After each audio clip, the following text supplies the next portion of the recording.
Айжанның кішкентай бақшасы бар еді. Ол бақшаны ерекше жақсы көрді. Бірақ жаз өте ыстық болып, гүлдері мен көкөністері солып қалған еді. Енді не істеймін деп ойлады ол. Енді не істеймін?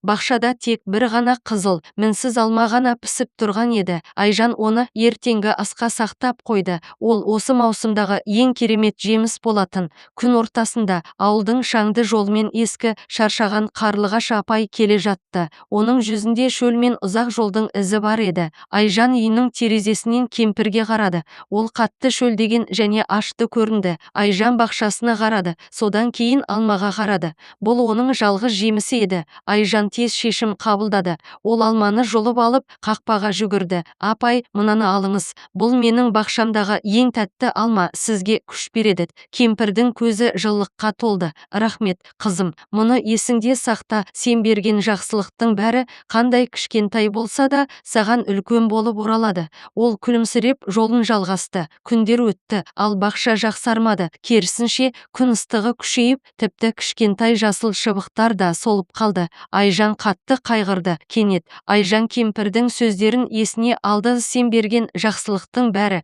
саған үлкен болып оралады. Ол күтпеді, ол әрекет етуі керек еді. Ол бақшаны құтқарудың жолдарын іздей бастады. Мен саған келетін жолды ойладым деді қарлығаш апай. Мен агрономын және сенің жақсылығың үшін бақшаңды құтқаруға көмектесемін. Ол Айжанға топырақты қалай дұрыс ылғалдандыру керектігін үйретті. Көп ұзамай Айжанның бақшасы жасылға оранып, бүкіл ауылға қуаныш сыйлады. Жақсылық міндетті түрде қайтып келеді.